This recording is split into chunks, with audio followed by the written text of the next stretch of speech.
तहरा पढ़ाई के नइखे कोनो जोड़ हो, बोले लू तो इंग्लिश के तूर देलू गोड़ हो। मैं तो बताई मैं नहीं हूँ हाई फाई।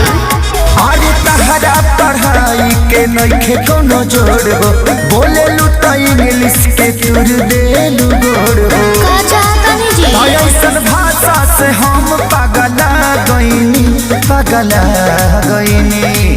सुनी बेचे कापे किताब भोजा खा गईनी। राजा नहीं हर में राजा नहीं हर में कहूँ चाबा गईनी। राजा नहीं हर में कहूँ चाबा गईनी। अच्छा एगो बात बताओ, तारा संडे मंडे याद बा? हाँ जी तो सुनाओ तो। Sunday good, Monday very good. कंडे लवंडे ठंडे ठंडे। संतोष पागल बुझले बा